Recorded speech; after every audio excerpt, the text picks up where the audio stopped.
everybody. All right, we'll go to questions right away. No opening statement, so thanks for being here. PJ, what did you like in the first half about the offensive balance? I know you're not going for 50-50, but what did you like about the fact that it was or close to that? Yeah, I mean, I thought that up front, I thought we protected really well, especially in the play-action game, giving Tanner some time to be able to throw the ball down the field. I thought we made plays, contested catches.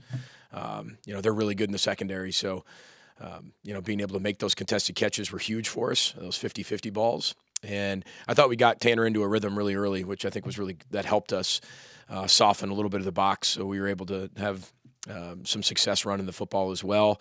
Good balance back and forth, and when your players are making plays, I mean, that's when offenses are pretty efficient. So, it took everybody, though. It took everybody on offense to be able to have success in the first half. You got to give them a lot of credit. They made some adjustments in the second half, checking our checks and then checking that check. It became a little bit more of a chess match in the second half, and we weren't as good on first and second down in the second half, which created those 3rd and 3s, 3rd and 2s, and next thing you know, it's a 4th and 1 call, and those are calls you have to make, whether you punt and how the game's going and how the defense is playing. We've seen throughout the year, there's some good calls that you make on that and some bad calls, and you learn all of those, and then you make the decisions moving forward, embracing your past to create your future. So. You've lost your top 2 backs, but keep getting production. What does that say about Kenny Burns' player development skills? Oh, I think Kenny Burns. I've said this for a long time, right? I've said that I think Kenny Burns is one of the best teachers of the running back position I've ever been around. The way that he can, from pass pro to the actual scheme teaching, when you go into my job as a head coach is doing everything I can, I think, to make my coaches better coaches, is to coach the coaches the best I can. They're professionals in their areas, right? I mean, Kenny Burns is a phenomenal running back coach, phenomenal. And I love going into his meetings because I love how he actually takes the cultural or the lifetime lesson, right, that we always talk about in a cultural way, the football lesson, and teaching it in a cultural way where everybody in that room can get it. And it's a position that is incredibly important. You got to allow your players to be themselves and have creativity, but and do things that make them special.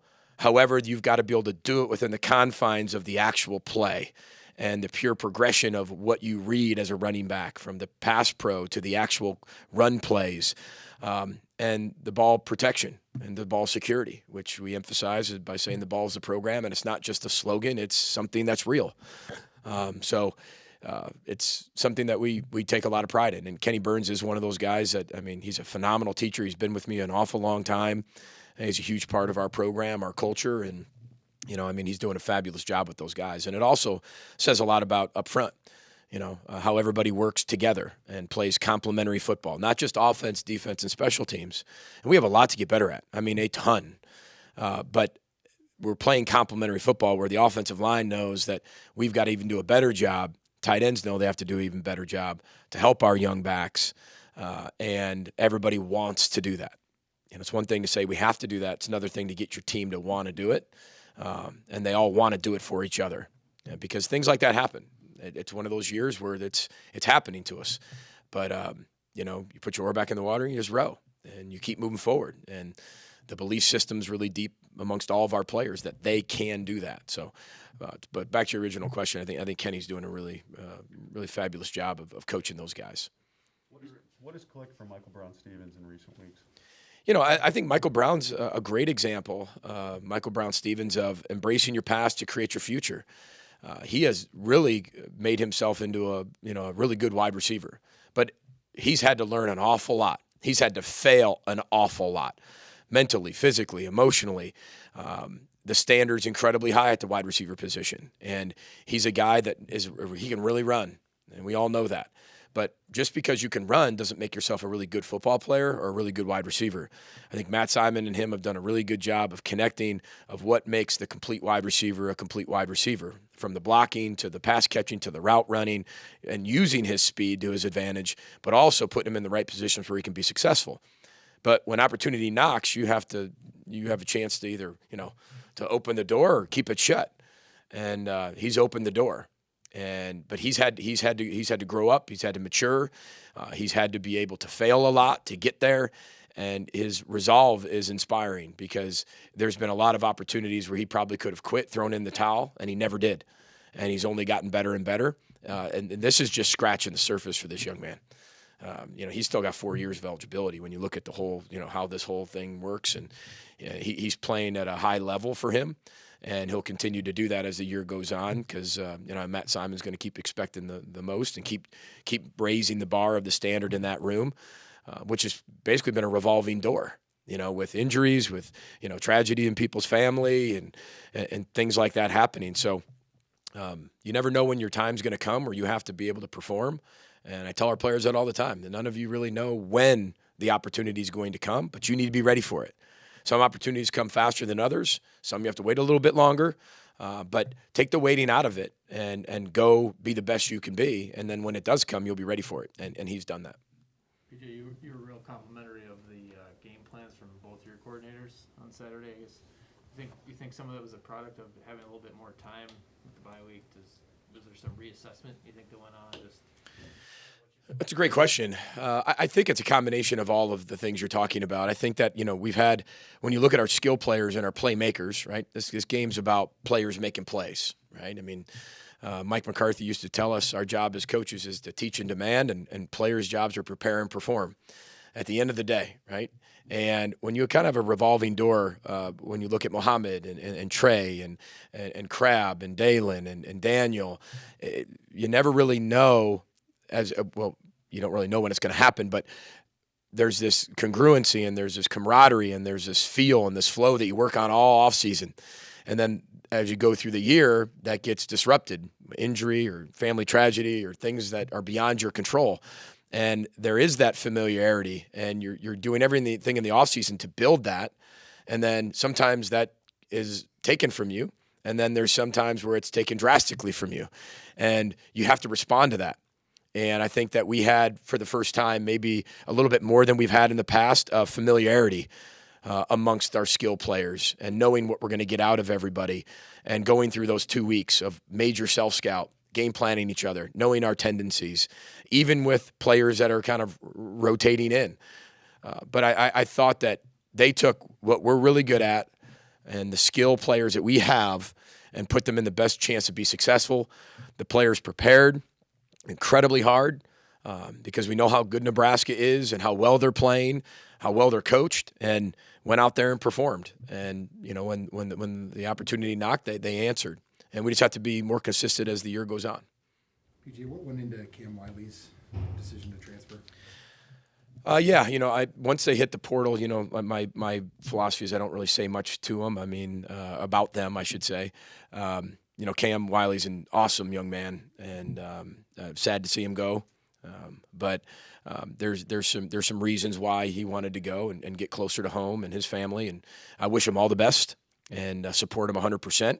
But like I said before, right? I've said this before. I said this in the offseason. It's that second year of that portal, being open and people able to know what it's like, and all over the country, that's going to happen more and more, especially. When you look and people, whether they have depth charts, whether they can get closer to home, whether they have family issues, whether they have these things, that the portal's designed for the young players to have opportunities that fit them really well, whether they stay or whether they go. And everybody has a different personal situation. And I think that's what it was designed for, to make sure that the student athlete has the ability to, find the proper home, or get closer to home, or whatever their circumstances are. They have the ability, without being punished, to be able to make their life better, their personal life better. And again, supported 100%. Again, going to miss him. He's a really good person, and had a wonderful talk with him. And, we wish him all the best. Your defense the past 2 games in the second half faced quite a bit of tests. What do you attribute the success to? Well, I said first of all, I think it goes back to this complimentary word. Our guys are playing really complimentary with each other, okay, for each other. It's not just offense, defense, and special teams with complimentary. I think I've said that in the past. Offense, defense, special teams playing together is complimentary football. But, our defensive line's playing for each other. And they know that I might not get all the sacks. I might not necessarily get all the tackles. But if I do this, right, I do X, this Y right here, these linebackers are going to be freed up to be able to make the play. They're playing very selfless football. and they're having a lot of fun playing together. And that's what the culture is all about. Prepare, perform, have fun, get around each other, be selfless, row the boat, put your oar in the water and respond. And they've been doing that. And I think you can see that by how they play and watch them and see how much fun they're having. But it's not much fun if you're not prepared, you're not confident, you're not in the right positions. And a lot of guys have been in those positions before. They had to fail to get there. They had to succeed to get there. They needed that leather skin, that confidence to get to the point where they are right now. Does that mean we've arrived? No way. We got a long way to go. I mean, we have such a long way to go. But what I love about this team, and I said this at the beginning of the year, is they're fun to coach. Why are they fun to coach? Win or lose. For 0-6, I'm going to tell you the same thing, that they're fun to coach because they constantly come in every day wanting to get better, wanting to grow, wanting to compete, wanting to be a better teammate, want to make their life better. And as a coach, like those are hard to find. Those years, that doesn't happen all the time. And right now, defensively, because that was your question, defensively, I feel like secondaries playing for the linebackers are playing for the D-line is playing for the for the linebackers are playing for the secondary, and they're playing complementary football for each other. Joe Rossi's doing a great job and there's a whole staff putting them in a position where they can play really fast. BJ, do you have any update on Daniel Jackson and chance he could play against Maryland? Yeah, he was unavailable for Nebraska. Probably questionable for Maryland, but we'll see. Justin Wally played the most amount of snaps we've seen. Has there been a changing of the guard outside of Coney there? I don't know if it's a changing of the guard. I think it's just, we've got to play a lot of guys at the corner position. Philip Howard got time in there. Terrell Smith got time, T-time, Justin Wally, and then obviously, Coney Durr. Those four guys are playing football, and Coney Durr's played a lot of football for us, but Justin Wally's a really good football player, so he's part of the rotation. And as we keep going through, we're going to keep competing with each other, and we'll hopefully continue to see all four of them on the field. Now, how much each one of them plays is, how practices go and how they continue to grow and develop. But I'm really proud of Justin Wally's growth. For a true freshman to come in here and do what he's doing, I'm really proud of what he's been able to do and the attitude that he has to come in and compete, be a great teammate, do all the right things off the field and on the field, be a wonderful student in the classroom. He's just a wonderful person, and he loves the game of football, loves his teammates, and it's fun to be able to coach guys like that. You mentioned the defense playing complementary, but how much do you think the coverage is tying into the pass rush right now? It seemed like you were knocking Martinez off his first read a lot. Well, what was happening? I think I was asked earlier today something about my post-game press conference about talking about Coach Rossi's game plan was perfectly executed, and it's not perfect. We didn't have a shutout or anything, but you're not going to stop Adrian Martinez. I mean, he's a really good football player, right? And part of my post-game comments to him was that, just how much respect I have for him, how hard he is to game plan against because he's so good at the second play. He's so good at escaping and then creating with his legs and his arm. And he's gotten so much better. And he's very difficult I don't think people really appreciate how difficult he is to game plan against. And I wanted to make sure he knew that from me, as somebody who has to play against him and has done that for a lot of years. But we had to shrink the pocket. We had to make sure the lanes were disciplined, meaning we couldn't rush past him. You rush past him, he steps up in that pocket, and there's basically 4 lanes to run through. And you only got 2 people in two of those lanes, and there's 2 open for him to run. We had to be very disciplined in our rush lanes, very disciplined in our rush depth, and be able to shrink the pocket from inside plus the outside to make sure if he did escape, he had to go back. And part of that safety was that we shrank it from the inside, from the sides, and the only escape was back. And if we could get him going back, we felt we could get off our blocks, have a spy on, and still get there with our D-line or the spy that we had. And, I think that's what I meant by, our guys playing, one, complementary football, but playing disciplined football and executing the game plan. Because that's easy to say. And then you get out there in the moment, and you're talking about everybody playing together. It's hard not to sit there and go, I can go around this guy and get a sack, right? They were very selfless and very unselfish in how they played because they knew that they had to do that to free up everybody else. And again, their offense is incredibly explosive. I mean, they had 600 and some yards of offense against Northwestern. They have so many things that you need to stop. They have so many plays, and that's why Scott's such a great play caller, because he's got so many plays and an arsenal, and really good players too. But to be able to be sound in the option game, and to be able to eliminate as many second plays possible, they were going to get explosive plays. We knew that. They're a really explosive team, and part of the reason is they make you force yourself to stop the run, and if you're going to do that, they're going to have enough space on the back end, right? Unless you just turn and sprint and don't look at anything else, to at least have a little bit of space to throw that play action game. And they hit us on a bunch of those. But we kept everything in front of us for the most part and made them earn it. And, it turned out to be tilted our way at the end of the game. Like one or two more for Coach. What are your early impressions of Maryland?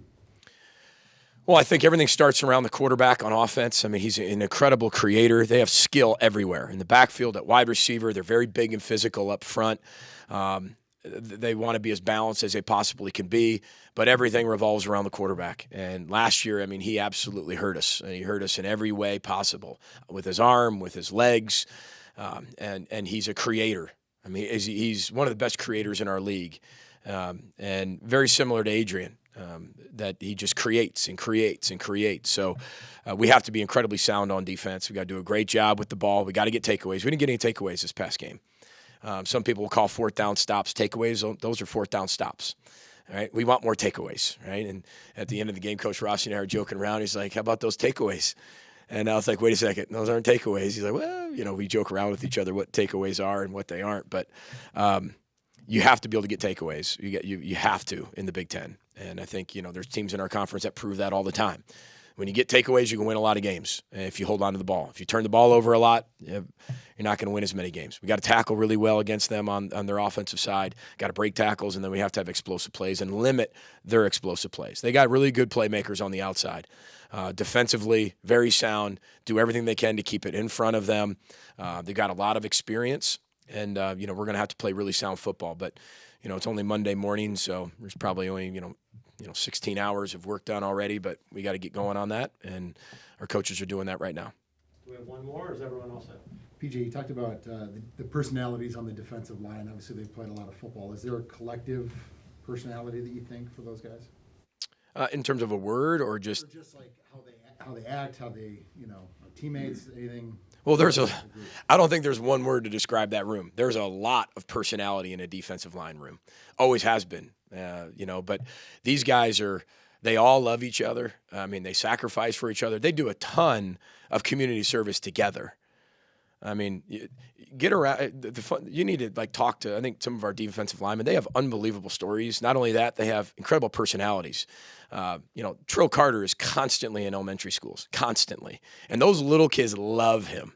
And he's kind of a quiet young person by nature. But when he gets around youth, and that's what he wants to do. I mean, he wants to be able to be around youth studies and be around young people and change their lives and embrace his past to help other people have success. And he's so good with kids. And they all have their own stories, but they have a lot of personality in that room.